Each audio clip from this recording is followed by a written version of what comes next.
did you ever, stop and say, you know what, let me not go here with him?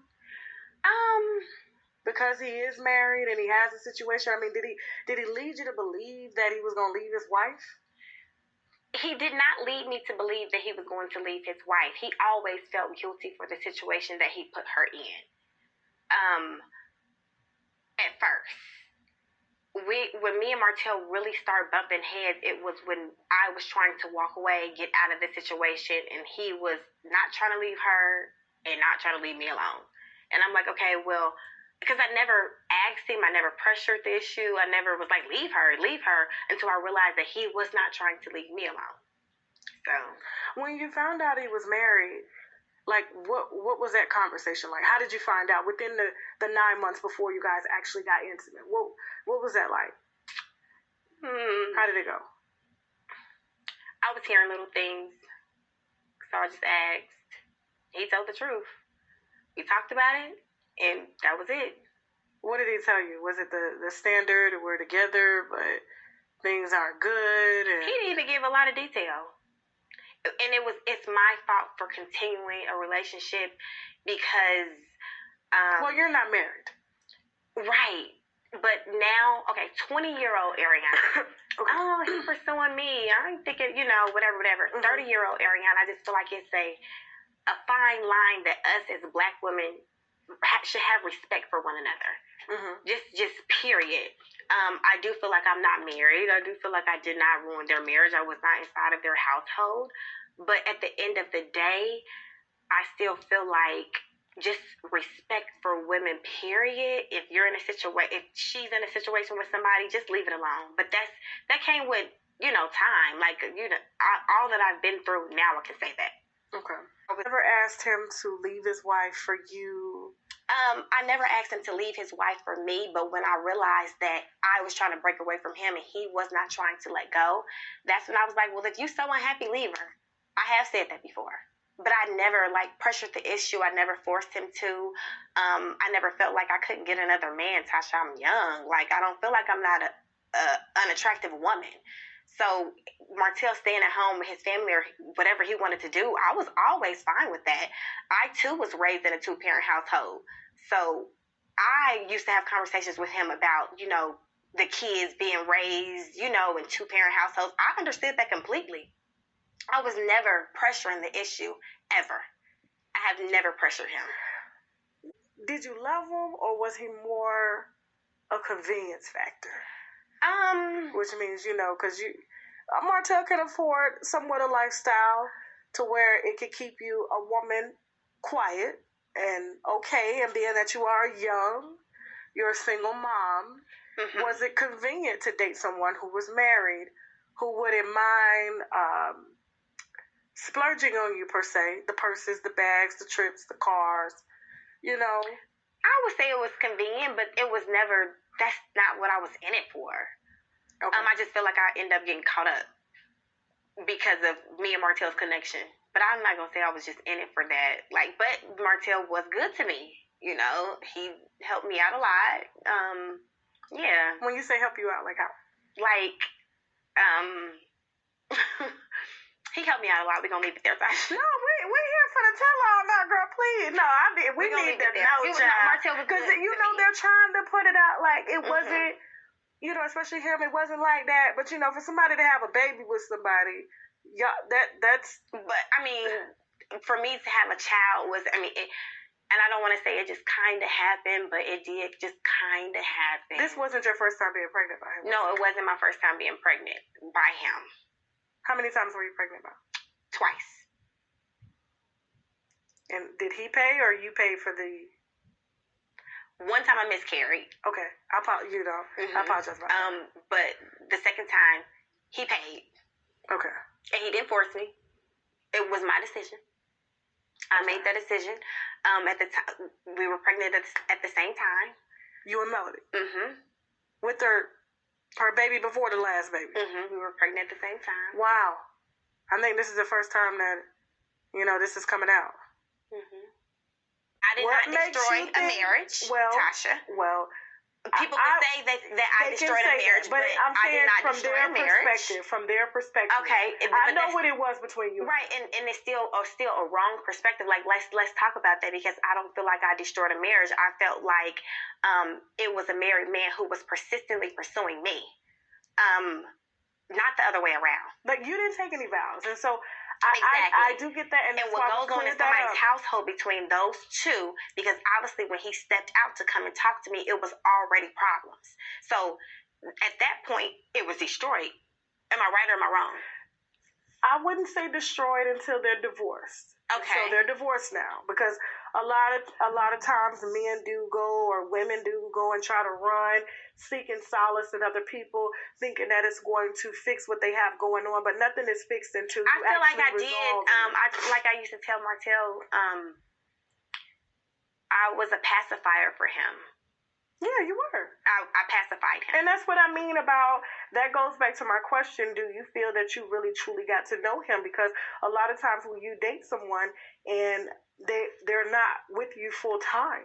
I feel like I got out of it what I wanted to get out of it, because of anything else I wasn't concerned about. What was that? What'd you get out of it? Good conversation. I would say... Car. Well... Material things that's just, I mean, but you're a single mother in school. Mm-hmm. Did you work?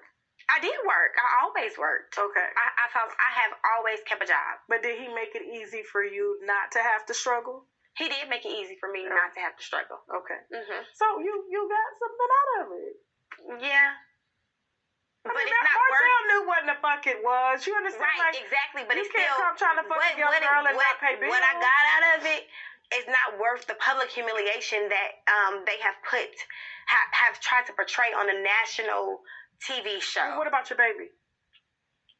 Oh, well, I love my son. Okay. I love my son. I'm grateful that I had him. Called me all the time. She always had my phone number. She was always calling. Say, if you would have put yourself in her shoes, and you were with this person, since college. You know your husband, so you need to always check your husband. You don't go talk to another woman about something that your husband is pursuing. That's what wives need to understand. It. Nobody chases a married man. Nobody just goes after somebody that's married. Well, I have to disagree with you on that. Okay, well, Tasha, I wasn't chasing no married man, Tasha. I'm telling you that. But you didn't have to. You're young. You're beautiful. You don't have baggage. You understand what I'm saying? So it's a convenience, and that's what I meant by. Do you feel that this was a convenience, a very profitable convenience. Both ends. I feel like it was convenient on both ends. Yeah, he got asked that didn't come with problems. Wasn't asking what time you was coming home. Wasn't worried about no damn Similac. Wasn't worried about the bills paid. You understand what I'm saying? There was a lot of conveniences for him, but I feel like, Melody being on the outside, I feel that she was a victim of her circumstances. Like I was a victim of my circumstances. But she had 3 kids with this man. Mm-hmm. We're going back to woman. Okay. Regardless of, some things that she said. I mean, at the end of the day, she was head over heels in love with this piece of shit ass man. Sorry, Martell, it is what it is. I feel that if we're going to move in the right direction, and I feel like the storyline will stop, if there is some type of acknowledgement of, look, for whatever I did to you, I apologize. If they're not going to put me on the same platform that they used to tear me down to build another woman up, why would I apologize? So you're going to be married one day. Mm-hmm. Right? I'm sure.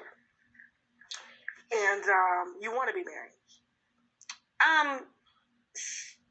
Maybe. Okay. You don't think you want to be married? I like the sense of growing old with somebody, but the statistic of black men and cheating, I'm not with. Black women cheat too. Black women do cheat. Yes, black women do cheat. Black women do cheat, and it was recently revealed that Melody did step out of the marriage as well. So that's what made Martell come back. She was with their attorney. She fell asleep. Well, at least her she didn't phone fuck was down, on. Or open or something. He opened it. Put the number in his phone. She had been seeing their attorney. I stopped talking to Martell. Can I? I don't want to say his name. No, you tell her in that conversation. Did you tell her you were going to leave Martell alone? I did not tell her that I was going to leave Martell alone.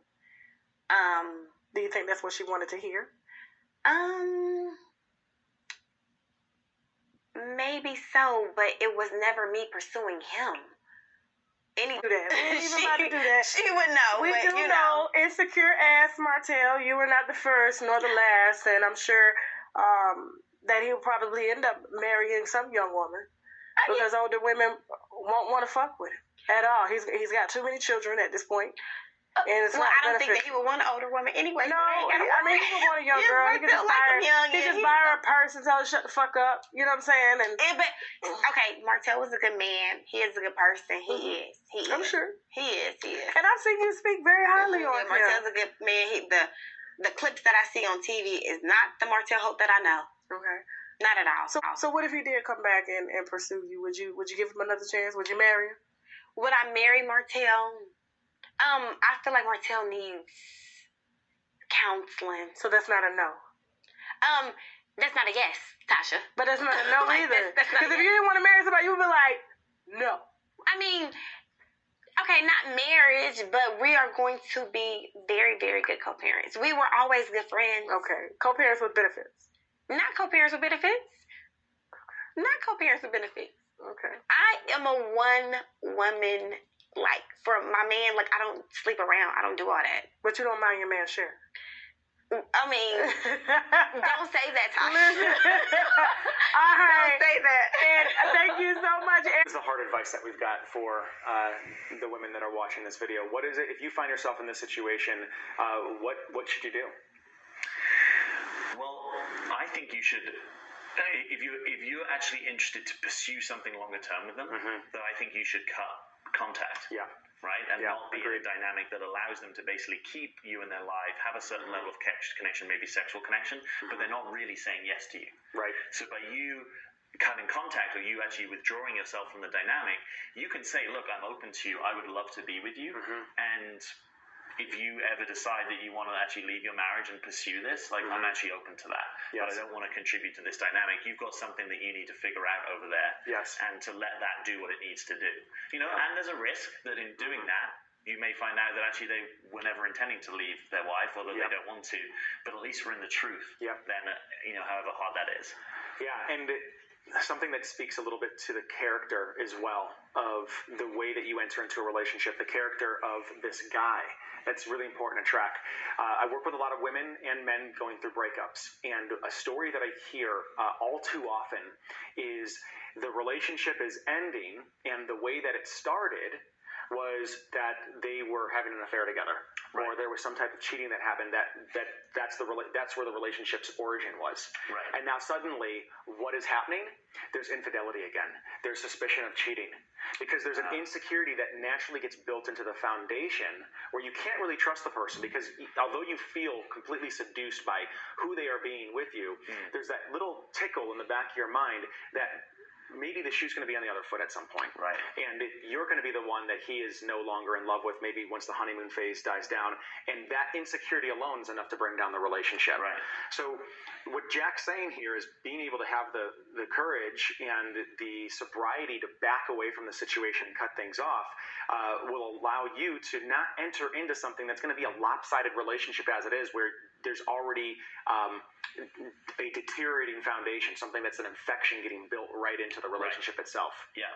Yeah, it allows you to start from someplace new if that's what's wanting to happen. Right. Right? Like, I can think back to a couple I knew 10 years ago in the UK where it was like, actually the truth was they wanted to be together, and that was something they wanted to pursue. They were both in a married situation, and it took a little bit of time to work it out, but they were clear that's what the truth is, right? So if that is the truth, I think you can trust that it will kind of come about, even if you're temporarily withdrawing from the dynamic, because then they actually get to be in a real choice. Yes, a real choice, exactly, right. And they're not escaping into your arms because they don't want to be and where you're like this soft landing for them. Yes. Which then they're reacting to them not wanting to be in the relationship and you're a soft landing. So that muddies the whole intentions of why you are together. Totally. Rather than being able to him do the work and get clear with himself, break up, be single, and then choose you, which just builds a granite foundation. Yeah. So there's two quick things I just want to share here. So one is the kind of person that ongoingly is okay with the dynamic of being the third wheel could be the discarded archetype that we talk about. Yes. Right? Where it's like you're so keen to please that you trespass over all your boundaries, you have low self-esteem, and so you're basically saying yes to being someone's scraps in a sense, right? Rather than being in an actual relationship with them. Yeah. And the second thing is if you're long-term saying, oh, I'm good with being the kind of like the mistress, as it were, that may be a tactic that's actually stopping you being fully in your heart and claiming your vulnerability, because there's a kind of invulnerability there, right? Like I kind of know that I never fully get to have this person. Yes. So there's sort of like a safety where I don't necessarily have to open up. I don't have to push the edges of my intimacy because we're never actually going to be together. Right. So if that's you, I get really curious, like what is actually going on there? What is the covert contract, or what is the part of you that is not willing to actually give your heart fully to someone? Right. Which I'm going to imagine for most of you watching this, that is your deepest desire. You know, if it really isn't, that's fine, be in that truth. But for most of you, you probably want to be fully with a guy that you're actually giving your heart to. Yeah. Yeah, it's almost as if the pain of giving your heart to somebody outweighs the pain of being deprived of that. So the thought of giving myself fully and being where someone can be completely available is too unfamiliar territory for me. So I create a scenario in which the people I'm attracted to and the situations I find myself in are ones where I never have to experience what it would be like to have that. Yes. It's just too painful. Yes. So I'll instead kind of have this slow boil of frustration and maybe some just small tragedies that happen over and over again, rather than possibly put myself in a situation where my heart could really be broken. Yeah. And to that end, as Jack so eloquently talked about the discarded archetype, we want to invite you to this webinar that we've got prepared that is showing nightly right now, that you can click on the link below this video. It's a free webinar where we dive into the discarded archetype. We dive into another archetype. And these are the ways in which women unconsciously position themselves with men that sabotage relationships. Yeah. And once you become aware of that, you can have choice around stepping outside of it. We also talk about reclaiming your vulnerability as well. And if you're at this place where you're watching these videos and you're ready to take your own self-awareness and the results that you're getting in your love life to the next level, we really invite you on this webinar to check it out. 60 to 90 minutes, some of the most potent material we've ever done.